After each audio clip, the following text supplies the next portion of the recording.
O tēnā koutou, ko Linda Tuhiwai Smith tōku ingoa, ko Ngāti Awa, ko Ngāti Parau, ko tūhaurangi o ku iwi. Engari, e noho ana au ki Wanganui. I'm on the board of Te Atawhai o Te Ao, which is a charitable trust and really unique independent research institute.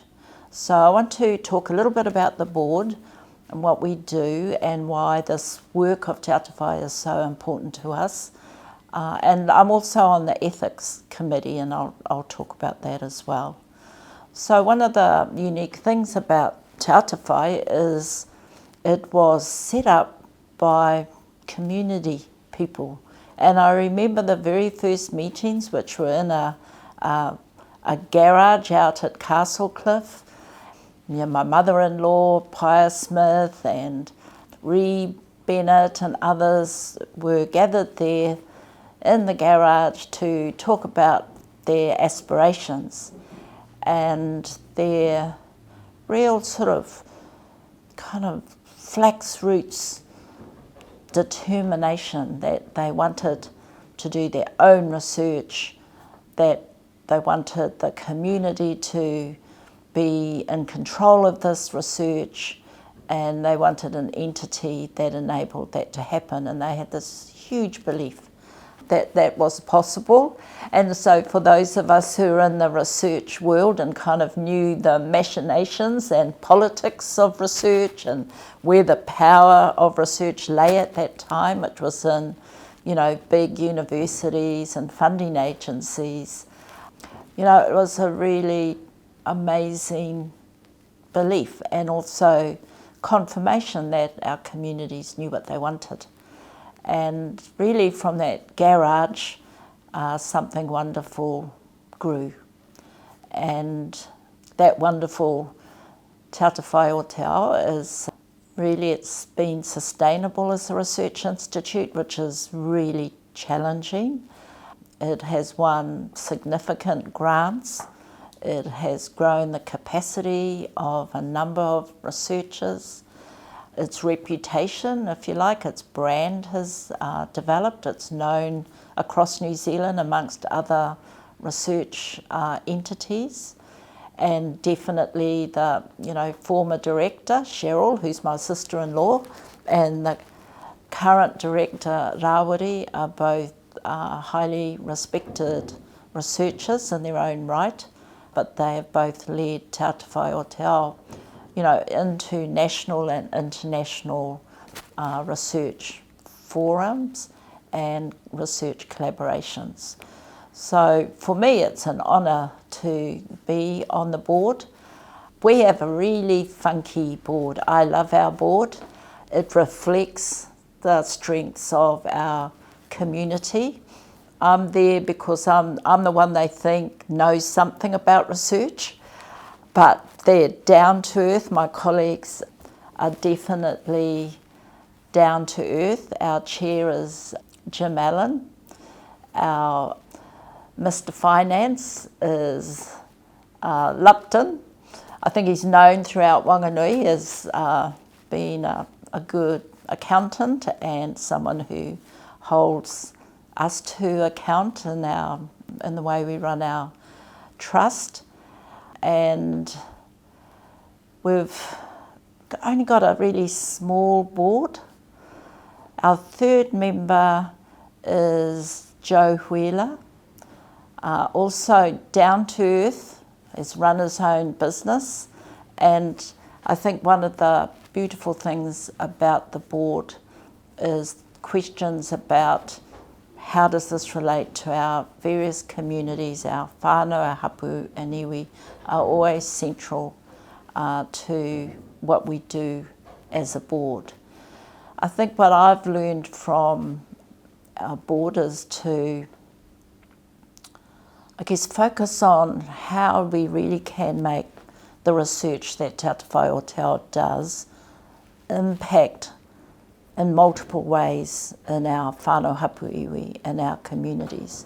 Because it takes a long time for a research project, for example, to have its ultimate impact. But along the way, there are many things that Te Atawhai Aotearoa does in the community that is constantly reinforcing that impact. It's been visible in the community.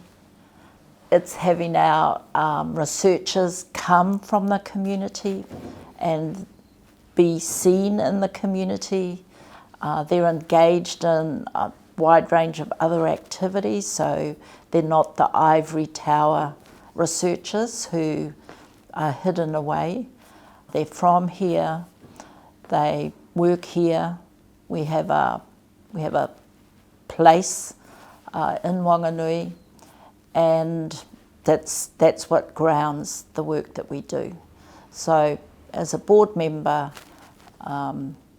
it's kind of easy to be on the board and to do our business, but we also worry about the future, our sustainability as a research institute, because we depend on funding.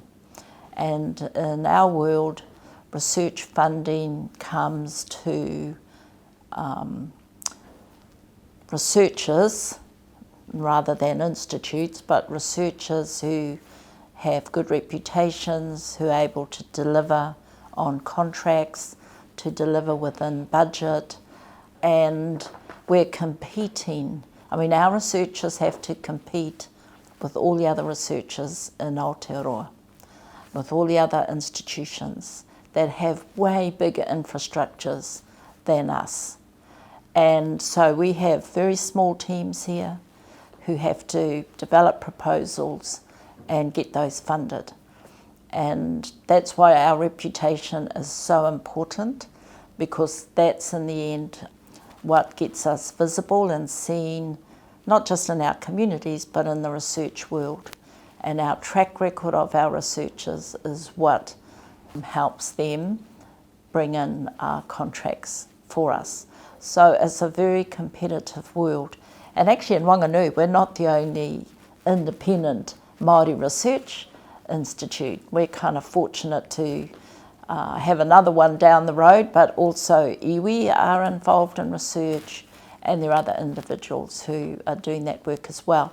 So there's this little ecosystem that's grown, and I think that's really important for our sustainability, is that we're part of a fairly vibrant research ecosystem that's based here in Wanganui, but I think it stretches out beyond the city of Wanganui to, to our neighbours in Taranaki, further down into Palmerston North, and further, upwards. So we have a lot of collaborations with other research entities across the country. I think Rawari's research goes up the Awa. It's really important we have those connections, and that our most isolated communities are part and parcel of the work that we do. Just finally about, an ecosystem and about sustainability. You don't just need researchers. To make an institute like this sustainable, you need a community that supports the kaupapa of what we're doing, and we definitely have that. You need people who sort of constantly, if you like, engaging and asking questions, who are interested in, maybe a singular aspect of what we might do, but who feel free and able to engage with any of the researchers who work here. But we also need people who have a long view and have a broad view of the future, and who are always analysing what the world looks like out there in the research world, but also here in terms of what our communities experience. One of the best examples of how that works is around COVID and the experience that we had as an institute with COVID, because there were contracts that had to be met, but there were staff who had to stay home. They had to research online, do all their research and engagements online. it disconnected them from many of our communities, and because they were community members themselves, they were trying to do their best in really difficult circumstances. And, you know, as a board, we were worried first and foremost about the health of our own staff. You know, were they safe? Were we doing the best we could for them? Did we need to adjust, like leave, for example, and think more purposefully about our responsibilities as a board to our staff and their whānau? So that's what COVID did. But we also had researchers who are thinking about the impact of COVID on our communities. And that then led to a project that was led by Miriama, who, you know, ultimately was able to engage with communities around vaccinations and around their voice, how they felt, what they knew, and, you know, the way they were reacting in a way to government policy. So it was kind of very close what we do, how it impacts on the lives of our researchers, but also how it generates research and the responsibility that we have to kind of elevate the voices of our own communities in challenging times. And that really brings me then to a large body of research that comes out of Te Atawhai o Te Ao, which, you know, began with the He Kōkongara Whare project or program of research around intergenerational and historic trauma, but it has continued as a theme through a number of our large research programs, our Health Research Council program around trauma. Historic trauma caused by colonisation and everything that's attached to that. It's led to a major study around racism. I think the first survey of Māori that's related to their experiences of racism, and it's led to another huge program of research that really asks this challenging question about, you know, will we ever be free of trauma? Can we ever imagine what the world would look like for our mokopuna if they didn't have to carry this baggage of trauma that we've inherited from generation after generation? And of course that trauma is absolutely, we say that it's linked to colonisation, but it's also fed by racism, by, you know, structural inequities and inequalities in our society. And then our experiences in the institutions, our incarceration rates, for example, our experiences in the health system, in the education system, in the economic system. So it's all very interrelated. And so a major theme, I think, that Te Atawhai o Te Ao is known for across New Zealand and internationally is for research that hangs under that theme of intergenerational trauma. So that's a big theme, but it's not the only research that our researchers do. And we also fund researchers who don't live here in Wanganui, but it's part of our capacity building program where they're given scholarships and writing fellowships to work in areas that complement our own areas of interest as a research institute. And those scholarship recipients come back each year for the symposium that we run each year, and we get to see them kind of grow up as researchers. It's really good, and you think, oh, they're our researchers because they got their scholarship from here. It's a way to link back, you know, researchers in other institutions who whakapapa here, but also to identify researchers whose work absolutely connects with what we're doing. So that's, to me, one of our big annual events is our symposium. Once again, it's in a local marae. It's very different from a university symposium in the sense that we don't have all the technology, but we have all the manaaki. And we provide one of the safest environments, I think, for young Māori researchers to share their research, some of which is on very, very sensitive kaupapa.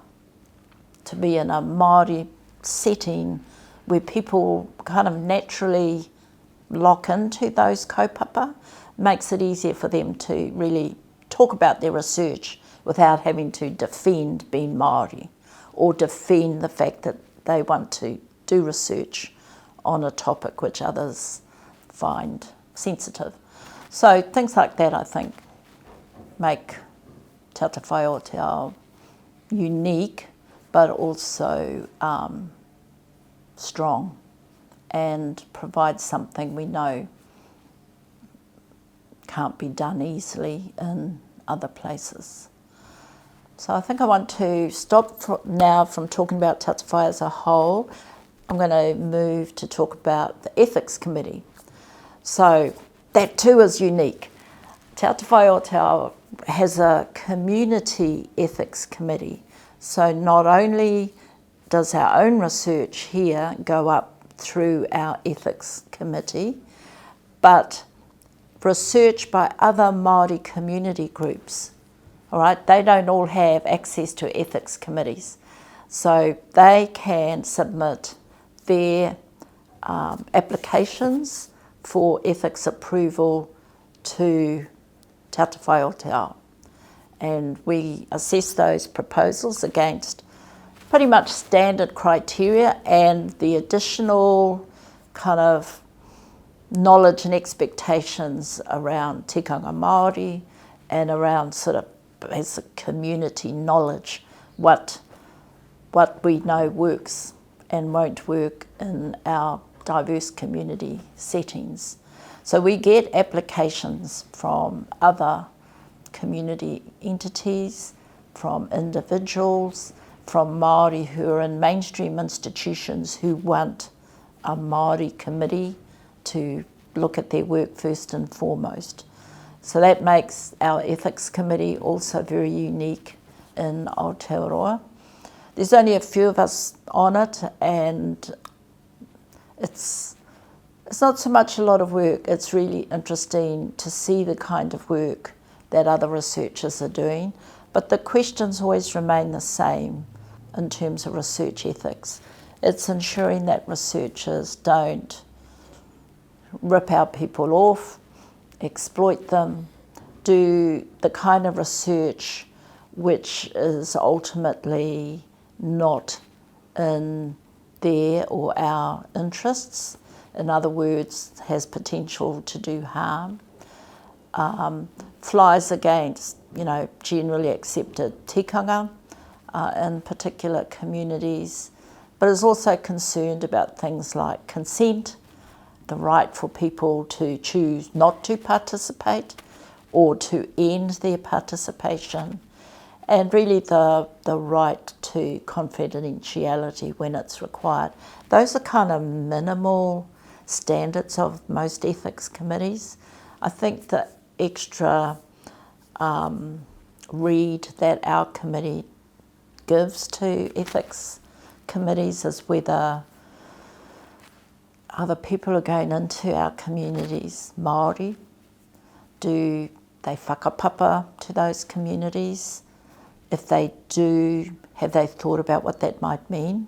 If they don't, have they thought about what that might mean? We don't say that it has to be like this. What we want to see is they've reflected on it and they have strategies for making connections, building relationships, mediating if things go belly up. So there's this extra read around ethics. Personally, research ethics for me are a huge concern. Around the world, Indigenous communities have complained about the ethical practices of researchers, And around the world, Indigenous communities have horror stories of what researchers have done to them.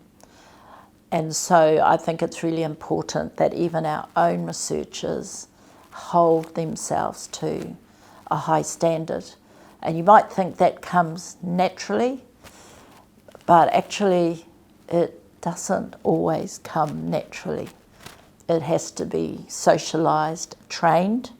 People have to be made aware. For example, you think, oh, they're my aunties and uncles. They said I can come and interview them anytime. But when you turn up as a researcher, not a niece, your role has changed.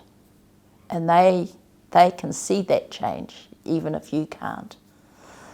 And when there's particular roles at play, people who share whatever knowledge they want to share guard that knowledge in different ways. They don't have to be open just because they're related to the researcher.